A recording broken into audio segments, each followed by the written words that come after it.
Iran Israel സംഘർഷം 9ാം ദിവസത്തിൽ എത്തി നിൽക്കുകയാണ്. 9ാം ദിവസത്തിൽ എത്തി നിൽക്കുന്ന സാഹചര്യത്തിലും ഇരുവിഭാഗവും ഒതുങ്ങിയിട്ടില്ല. ഒരു ഭാഗത്ത് ഇസ്രായേലിന്റെ ആക്രമണങ്ങൾ ഉണ്ടാകുന്നു, മറുവശത്ത് ഇറാൻ അതിശക്തമായ പ്രത്യാക്രമണം നടത്തുന്നു.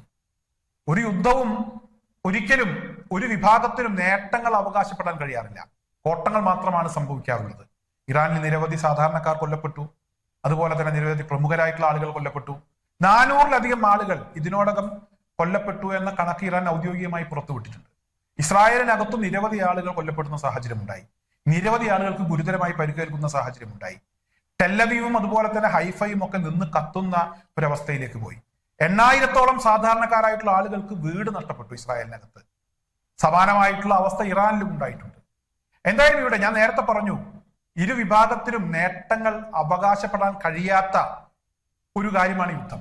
കോട്ടങ്ങൾ മാത്രമാണ് ഉണ്ടാകാറുള്ളത്. എന്നാൽ ഇവിടെ ഒരു നേട്ടം നമുക്ക് അവകാശപ്പെടാൻ കഴിയും. കാരണം ഈ യുദ്ധം തുടങ്ങിയത് ഇസ്രായേലാണ്. ഇറാന്റെ പക്കൽ ആണവായുധം ഉണ്ടാകാൻ സാധ്യതയുണ്ട് വരും ദിവസങ്ങളിൽ. അതുകൊണ്ട് തന്നെ നിയന്ത്രിക്കണം, ആണവ കേന്ദ്രങ്ങൾ തകർക്കണം. അതായിരുന്നു ഇസ്രായേലിന്റെ ആവശ്യം. അത്തരത്തിലൊരു കാര്യം പറഞ്ഞാണ് അവർ ഏകപക്ഷീയമായി ഇറാനെ ആക്രമിച്ചത്. അമേരിക്കക്ക് വേണ്ടിയാണ് ഈ ഗുണ്ടാപ്പണി എടുത്തത്. എന്നാൽ ഗസയിലെ പട്ടിണിപ്പാവങ്ങളുടെ മെക്കിട്ട് കയറുന്നത് പോലെയായില്ല ഇസ്രായേലിന് അതിശക്തമായ തിരിച്ചടി കിട്ടി. അഹങ്കാരത്തിന്റെ പത്തി നോക്കി തന്നെ ഇറാൻ അടിച്ചു. അതാണ് നമുക്ക് ഈ യുദ്ധവുമായി ബന്ധപ്പെട്ട് ഏക നേട്ടം. ലോകം ആഗ്രഹിച്ച ഒരു കാര്യം ഇറാനിലൂടെ അത് സംഭവിച്ചു. അതൊരു വലിയ നേട്ടമാണ്. അടിച്ചാൽ തിരിച്ചടി കിട്ടും, കൊല്ലത്തും കിട്ടും. അത് ഇസ്രായേലിനെ ബോധ്യപ്പെടുത്താൻ ഇറാന് കഴിഞ്ഞു. ബാക്കി ഇറാനിലും ഒരുപാട് നഷ്ടങ്ങൾ ഉണ്ടായിട്ടുണ്ട്, ഇസ്രായേലിനകത്തും ഒരുപാട് നഷ്ടങ്ങൾ ഉണ്ടായിട്ടുണ്ട്. എന്തായാലും ഇറാൻ ഇത്തരത്തിൽ അതിശക്തമായ നിലപാടെടുത്ത് മുന്നോട്ട് പോകുമ്പോൾ ഇസ്രായേലിന്റെ ഭാഗത്ത് നിന്നൊരു പുതിയ ഭീഷണി ഉണ്ടായി.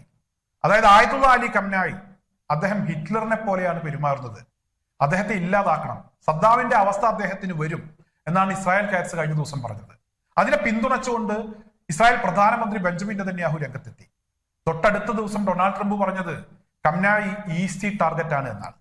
എന്നാലും ഇത്തരത്തിലുള്ള ഇവരുടെ ഭീഷണി ഉയർന്നു വന്ന സാഹചര്യത്തിൽ സമൂഹ മാധ്യമങ്ങളിൽ അതിശക്തമായ ഒരു പ്രതികരണം ഈ ഒരു ഭീഷണിക്കെതിരെ രൂപപ്പെട്ടു.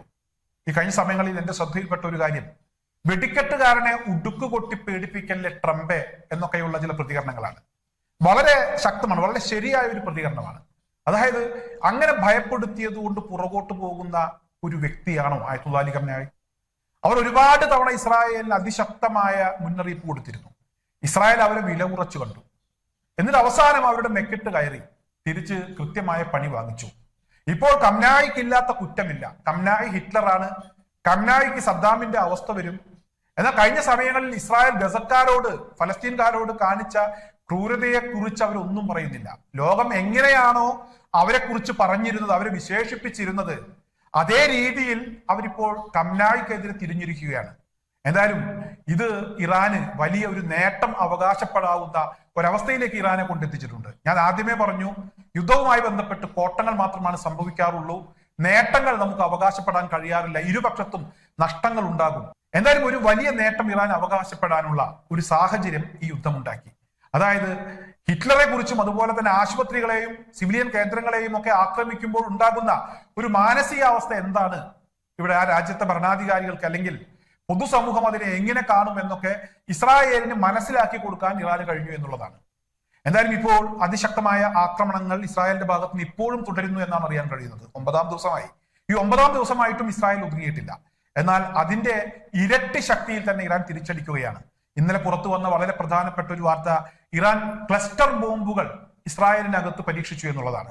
അതായത് നിക്ഷേപിക്കുന്ന സമയത്ത്, തൊടുക്കുന്ന സമയത്ത് ഒരു ബോംബാണെങ്കിൽ ലക്ഷ്യത്തിലെത്തുമ്പോൾ അത് 100 ബോംബുകളായി പല സ്ഥലങ്ങളിൽ ചെന്ന് പൊട്ടുന്നു. അത്തരത്തിലൊരു സാഹചര്യം ഇസ്രായേലിനകത്ത് സൃഷ്ടിക്കാൻ അല്ലെങ്കിൽ അത്തരത്തിലൊരു ആക്രമണം നടത്താൻ ഇറാന് കഴിഞ്ഞിരിക്കുന്നു. ചില ബോംബുകൾ പൊട്ടിത്തെറിക്കാതെ പല സ്ഥലങ്ങളിലും ചിതറിക്കിടക്കുന്നു. അത് ആരെങ്കിലും അതിനെ തൊട്ടാലോ അല്ലെങ്കിൽ അതൊന്ന് ഇളകിയാലോ പൊട്ടിത്തെറിച്ച് വലിയ അപകടം ഉണ്ടാക്കാവുന്ന ഒരു സാഹചര്യം ഇപ്പോൾ ഇസ്രായേലിനകത്ത് നിലനിൽക്കുന്നു. 25,000-ഓളം വരുന്ന US പൗരന്മാർ, അവർക്ക് ഇസ്രായേൽ പൗരത്വമുണ്ട്, അവർ ഇസ്രായേൽ വിടാൻ ഒരുങ്ങുന്നു എന്ന വാർത്തയും പുറത്തു വരുന്നു. കൂട്ടപ്പലായനത്തിന് തുടക്കം കുറിക്കുന്ന ഒരു സാഹചര്യം ഇസ്രായേലിനകത്ത് ഉണ്ടായിരിക്കുന്നു. പലസ്തീനികളെ തെക്കോട്ടും വടക്കോട്ടും ഓടിച്ച് ഇവിടെ ആഹ്ലാദിച്ചിരുന്ന, അട്ടഹസിച്ചിരുന്ന ഇസ്രായേൽ ഇപ്പോൾ ആ കൂട്ടപ്പാലായനവും അവർ മുന്നിൽ കാണുകയാണ്. അവരുടെ രാജ്യത്ത് നിന്ന് അവരുടെ പൗരന്മാർ പല ഭാഗങ്ങളിൽ നിന്നും വന്ന് അവിടെ കുടിയേറി പാർത്തിട്ടുള്ള ആളുകൾ ആ രാജ്യം വിടാൻ സന്നദ്ധത അറിയിച്ചിരിക്കുന്നു. എന്തായാലും അതിരൂക്ഷമായ ആക്രമണങ്ങളും അതുപോലെ തന്നെ പ്രത്യാക്രമണങ്ങളും നടന്നുകൊണ്ടിരിക്കുകയാണ്. ഇസ്രായേലിനെ സംബന്ധിച്ചിടത്തോളം അവരിപ്പോൾ ചിന്തിക്കുന്നു, എന്താണ് അവർ ഗസക്കാരോട് ചെയ്തത്, എന്താണ് അവർ ഫലസ്തീനിൽ ചെയ്തത്, ഇപ്പോൾ ഇറാനുമായി ഏറ്റുമുട്ടിയപ്പോൾ എന്താണ് അവർക്ക് തിരിച്ചു കിട്ടിക്കൊണ്ടിരിക്കുന്നത്, അതിനെക്കുറിച്ച് അവർ ചിന്തിക്കുകയാണ്. ഹിറ്റ്ലറിനെ കുറിച്ച് അവർ ചിന്തിക്കുകയാണ്. എന്തായാലും ഇത്തരം ഒരു അവസ്ഥയിലേക്ക് അല്ലെങ്കിൽ ഇങ്ങനെയൊക്കെ ചിന്തിക്കാൻ ഇസ്രായേൽ പാകപ്പെട്ടിട്ടുണ്ടെങ്കിൽ ഇസ്രായേലിനെ അങ്ങനെ പാകപ്പെടുത്തിയെടുത്തത് ഇറാന്റെ ഇടപെടൽ മൂലമാണ് എന്ന കാര്യത്തിൽ ഒരു തർക്കവുമില്ല. ഈ യുദ്ധവുമായി ബന്ധപ്പെട്ട് നമുക്ക് അവകാശപ്പെടാൻ കഴിയാവുന്ന ഏറ്റവും വലിയ നേട്ടം അത് തന്നെയാണ്. അത് ഇറാൻ അവകാശപ്പെട്ടതാണ്. ലോകം ആഗ്രഹിച്ച കാര്യം ഇറാനിലൂടെ അത് നടന്നു കഴിഞ്ഞിരിക്കുന്നു എന്ന് തന്നെ നമുക്കിപ്പോൾ പറയേണ്ടി വരും.